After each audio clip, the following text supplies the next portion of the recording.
And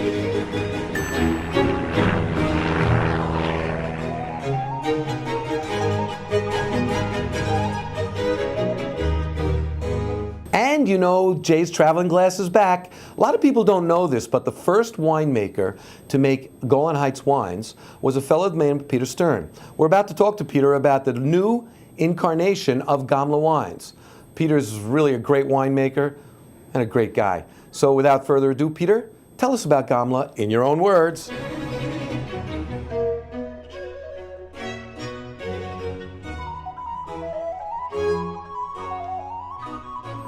Hello, my name is Peter Stern. I'm working with the Gamla products right now with the Herzog Wine Company. Actually, some of you may recall I started the Golan Heights Winery in 1983 and developed some really fine wines at that company over the years, and actually as part of that process developed the Gamla brand and the Gamla wines, which were exclusively sold by the Herzog Wine Company in the United States.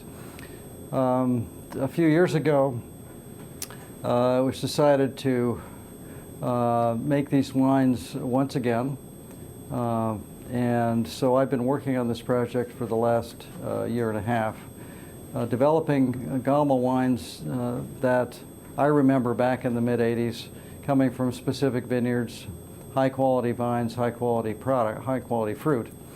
And these wines, now we're starting from the ground up. We're using only the best grapes from the Galilee area and the Golan. We're picking the vineyards from which we want to take these grapes.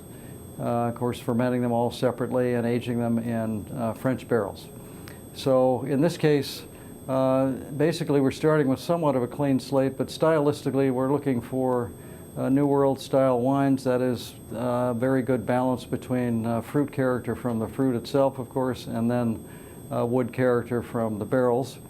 We don't want to have exceedingly high levels of oak, so we use in the neighborhood of 30 to 40% new barrels as part of the aging process.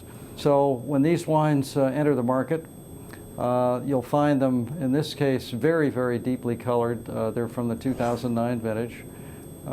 There's a lot of color. It was a relatively short crop that year. A lot of color, a lot of character in those wines, and a lot of color in the fruit, of course.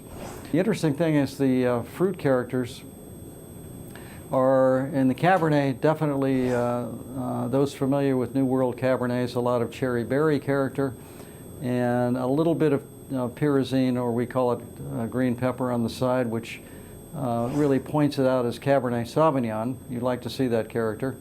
And you'll find also a very nice oak bouquet in the nose and also in the aftertaste. We have a Merlot from that same vintage. Again, very deep color, 14% alcohol, very voluptuous. Again, we're looking at a balance of fruit and oak in this case. Same barrel program, that is 30 to 40% new barrels. There's some Petit Verdot in this wine. Petit Verdot does very well in Israel. A lot of nice color and character, a little bit of spiciness. But you'll notice, again, definite Merlot character, which is this, the jammy cherry character in the nose. Again, halyard notes of oak in the nose and also in the aftertaste. Again, this is a young wine, a little bit of tannin.